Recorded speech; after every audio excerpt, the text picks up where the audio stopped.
I try and lay a foundation for. There are a lot of occult symbols and emblems in government and religion, and I wanted to get into one in particular. The Nazis, the communists, the fascists, and all of the ancient world powers that have ever existed have used one common symbol continually, and that's the sun. Now, if you understand that the earliest history, the prehistory of the human race goes back into the most ancient times, and God knows how far back that would be, 10, 20,000, maybe 50,000 years, I don't know.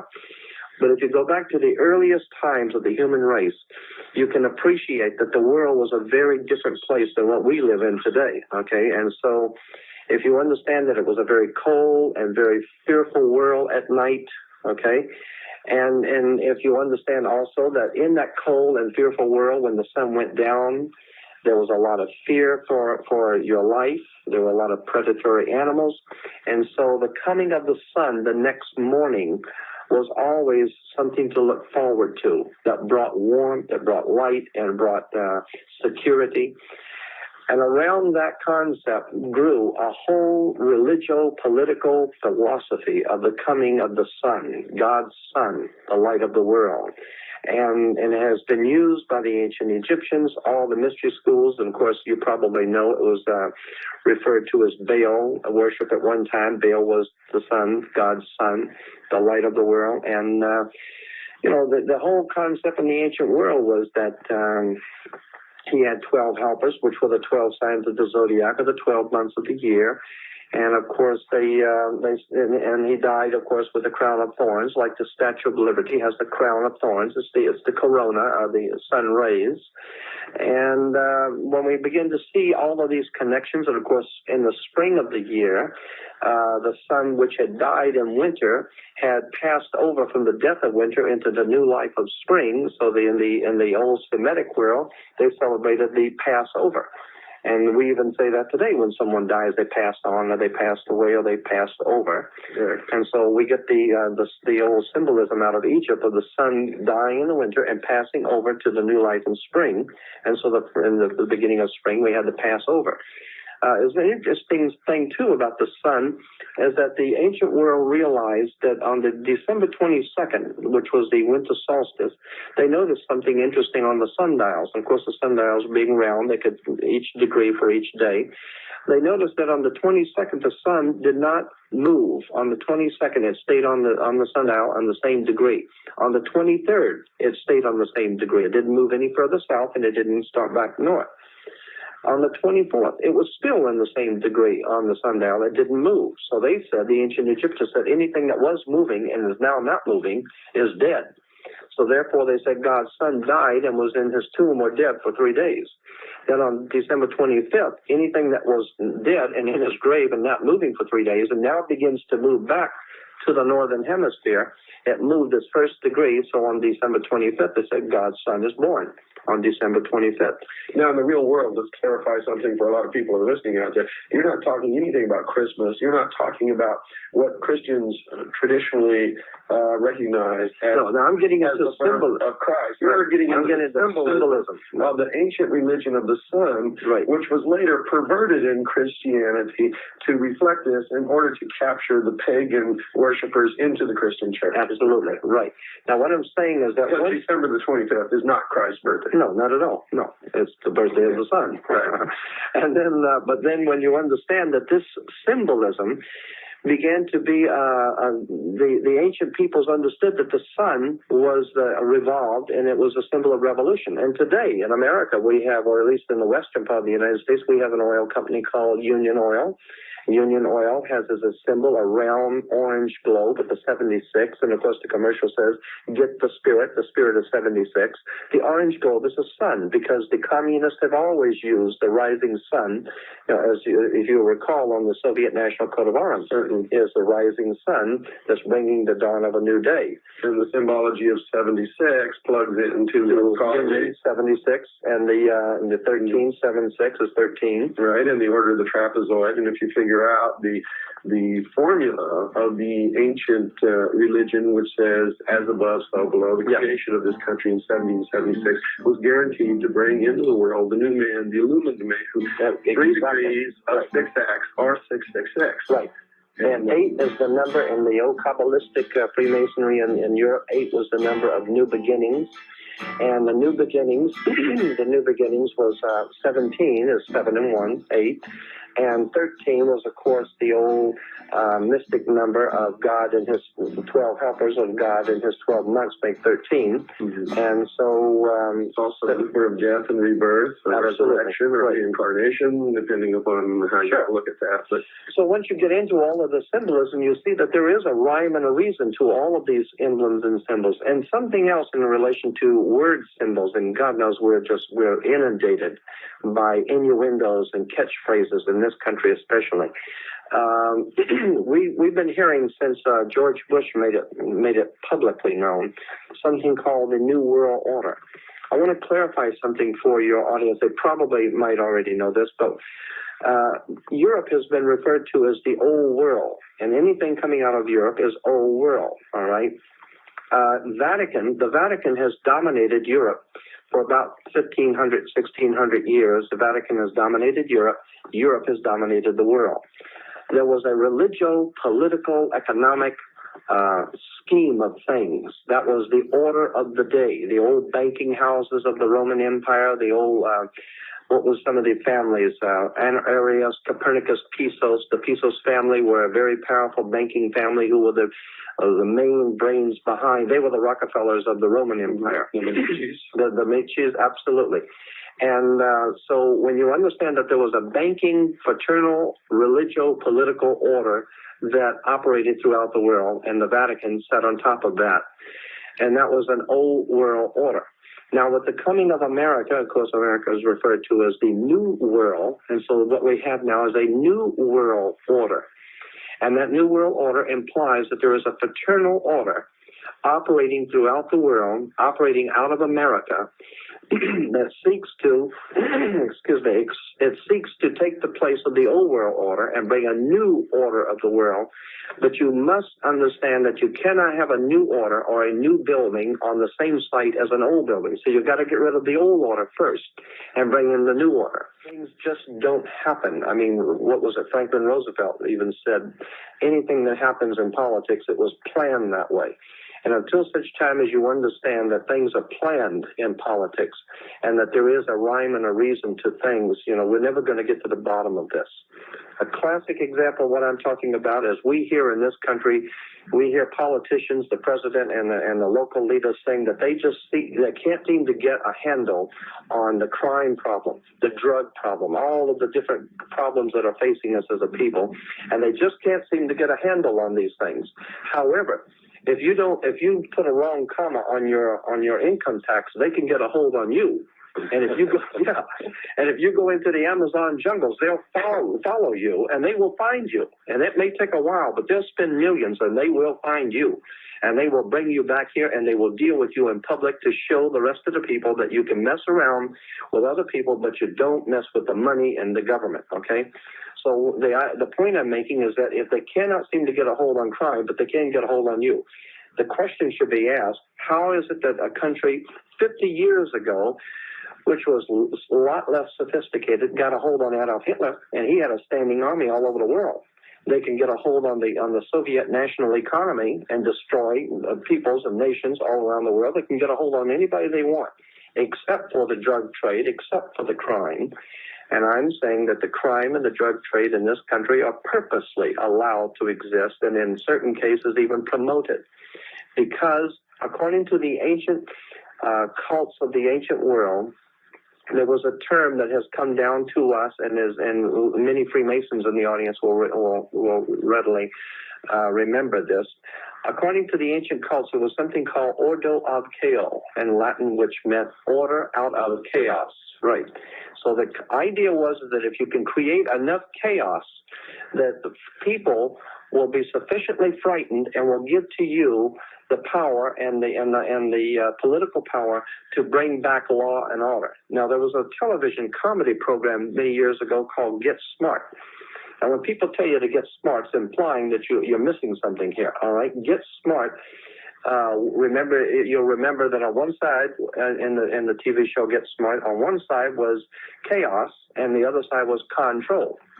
And I'm saying that's exactly how you get control, by causing chaos. The idea is that if you're going to pull a scam on somebody, you're going to pick somebody's pocket or something, you always have a diversion. You do something to draw the person's attention while you're picking his pocket.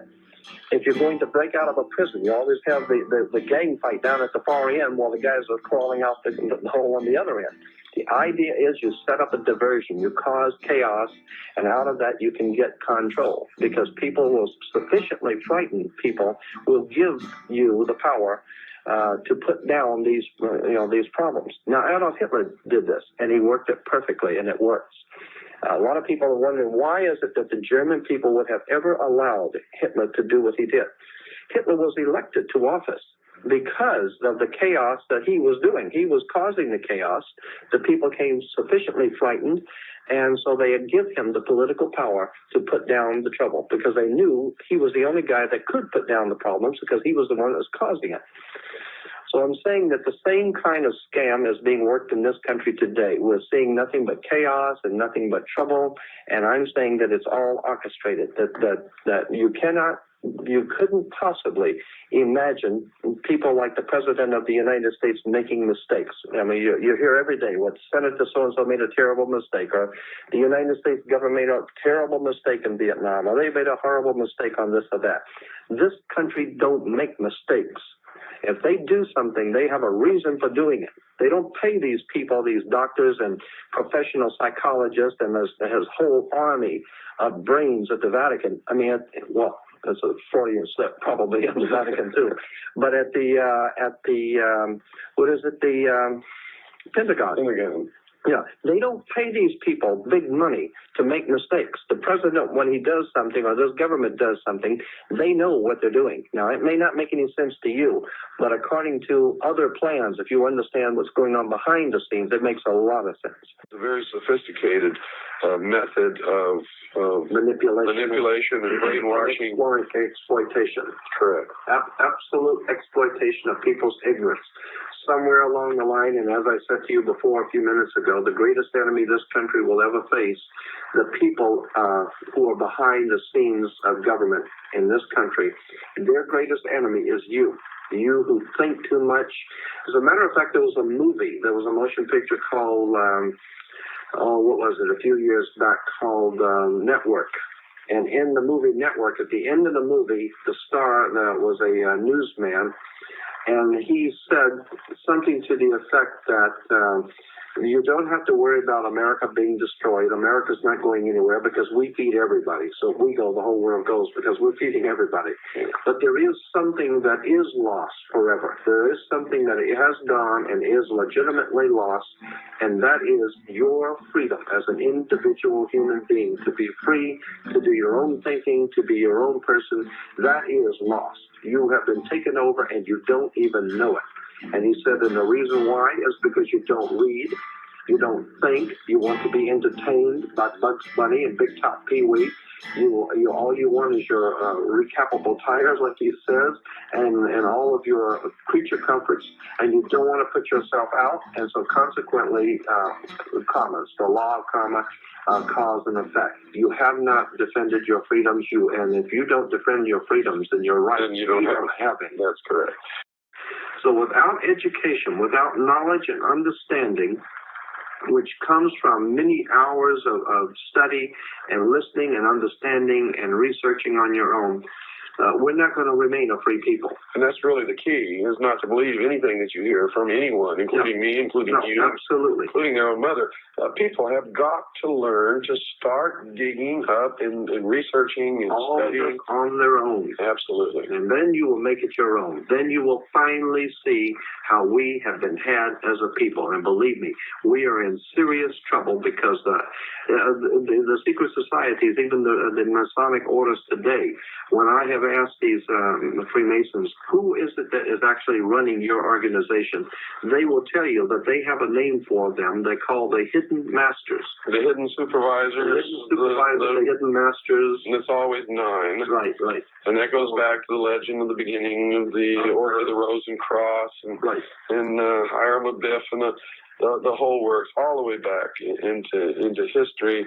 that there is a round table of 9 somewhere who's guiding all the machinations of the secret societies leading to a one-world government. Now, I don't know if these 9 people really exist. It doesn't matter. That's exactly right. It doesn't matter. But what we do know is that it is organized, it is orchestrated, and there is a method to the madness. And it may not make any sense to you because you don't know what's going on. But if you were on the inner sanctums of these criminals as they're planning their criminology throughout the world and their bloodshed, if you were a fly on the wall meeting with these criminals, then you would see that the things which are happening in the world make sense. That's correct. And also, one of the methods that they manipulate us is to turn us against each other. Absolutely. Racism is a form of this. Yes. Getting different religions to fight against each other is a form of this. But that's a protection to them. As long as you're out fighting somebody else, you're not joining forces to uncover them. It's part of the distraction, right. The illusion, so that we're not looking in the right corner to see the cockroaches doing the real damage. Absolutely. When they crawl out from under the sink at midnight. And that's a very good analogy because that's just what they are. The cockroaches. Because it's fucking with your system. And that's exactly what I'm talking about here. Our entire world consciousness and the perception of our world on every level has malware running in the background of viruses galore in the form of propaganda. You can just call it that. A malware virus Trojan program running in your consciousness is propaganda. The malware equals propaganda. We're trying to install malware into my consciousness so it could run in the background without me realizing that it's forming my belief system. And that's what I'm talking about here. Neuro-linguistic programming is how this whole picture of the world comes about. And so the language that we use, like that I'm speaking right now, English or any other language, it's just like different computer languages. Certain computers can't talk to each other because they're built on different languages. And computer programmers know this because they could just make up a language. You know, that's what hackers do when they make a virus. They make up a language that's almost impossible to decrypt. You have to decipher it without a key. You follow? And that's exactly what they do to us in school. They install all these programs in our consciousness, and we're supposed to decipher all this shit without ever being given the key. And so people just fall into the trap, and they have all these background open ports that can get fed propaganda at any time without any worry of it being rejected. No security, okay? No security, which would be no awareness at that point. Your awareness in the computer sense is your security, because from day one, when we all get here, they just start programming us with malware and viruses and no security. They just mold our behavior and our beliefs, and we all see the world the way they want us to see it. So we all believe that for some reason, without money, there can be no incentive to do anything. Okay? Like, the majority of people on this planet actually believe that shit. When it's total nonsense, that's a Trojan, that's malware, that's a virus. We all need to scan using our awareness and clean that shit out. Throw it away. Ditch it forever. Close the port and don't let it back in. The malware. Malware equals propaganda. And we all have, unknown processes running in our subconscious that mold our behavior, which shape our beliefs, and vice versa, where they shape our beliefs and mold our behavior, because it's a full circle loop. And really the whole point of it is that We all need to run our fucking security scans in our consciousness and clean out some of these propaganda malware programs that are running and have been running, like free energy and the idea that we need to use oil and all that shit. That's the first idea that needs to go, to be honest. Because if we could just take the energy the way Tesla told us we could, then they can't stop us. If we all wise up enough to learn how to do it ourselves, they won't be able to stop us from harnessing energy from the atmosphere and taking all our houses off the grid. And Rh negative blood is one of the most unusual blood types. And it's the one blood type that is least likely to mutate or interact with other blood types. The body will try to destroy the foreign antigens. Suggests somewhere in our lineage that the Rh negatives and the Rh positives are perceived as being profoundly different. And also, studies of Rh negatives suggest that they have lower than normal blood pressure, lower than normal pulse. In a number of cases, they have an extra vertebra in their back. Rh negative is very rare. Most of the world didn't have it until colonization started in the 15th century. Rh negative didn't exist in the Americas, it didn't exist in Southern Africa, it didn't exist in Asia. It was only in Europe, so it spread out. 15% of the humans have Rh negative blood. 15%. And scientists have no idea where it came from. What they do believe is that if you have that, you may have been evolved from a different kind of species on this planet. Now, was that species put here, genetically altered, or was it just a natural formation of the planet in its evolutionary stage? Who knows? But the fact is that Rh negative people, and again, there's 15% of them on this planet, may have come from outside sources. Could the Rh negative blood type offer evidence of a vastly different pre-human evolution than what we are led to believe in our history books? Might it offer indisputable proof of extraterrestrial intervention in the remote past? But if so, is the experimentation with intelligent hominin over, or is it still taking place? They're quantum fields of possibility and probability waiting to manifest. Got a computer here, and what appears on that screen is dictated by what part of the internet I access. That dictates what appears on that screen. In the same way, what part of these quantum fields of possibility and probability I access and turn into experience, in a way I'll describe in a second, dictates what appears on my screen. In other words, dictates my own life experience. If you live your life within the parameters and the program of the postage stamp consensus, then you are interacting with this quantum field of possibility and probability in a very narrow band of frequency.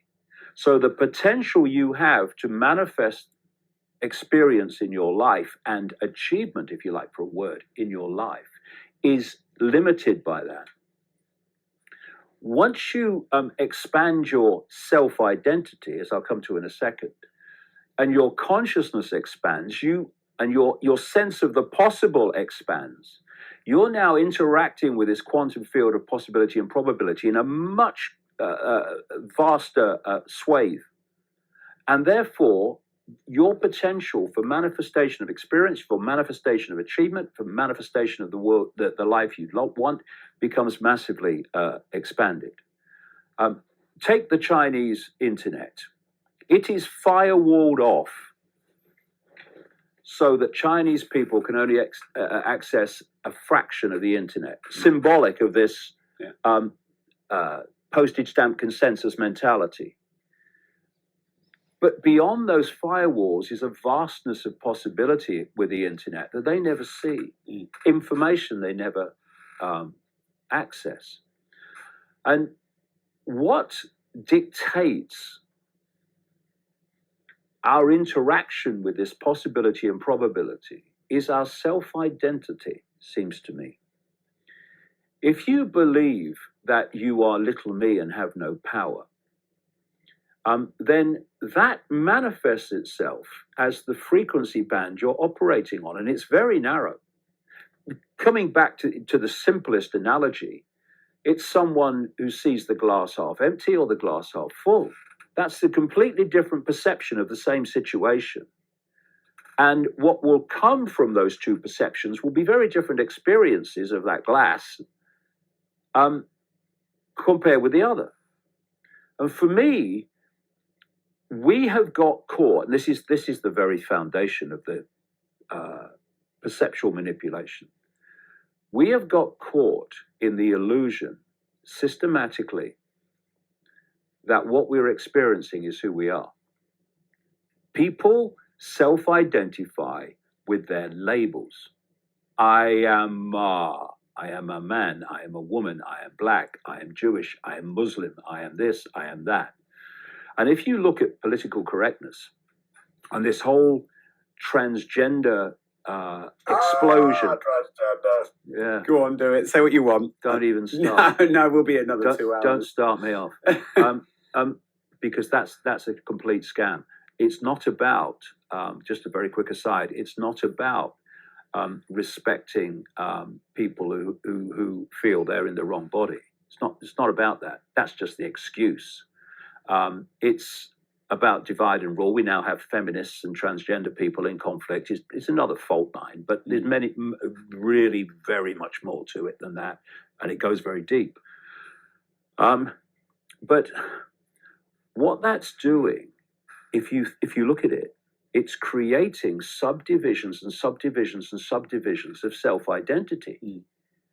We're now, in terms of looking at self-identity, we're looking down the wrong end of a frickin' telescope. They're getting minute. I am LGB, blah, blah, blah, blah.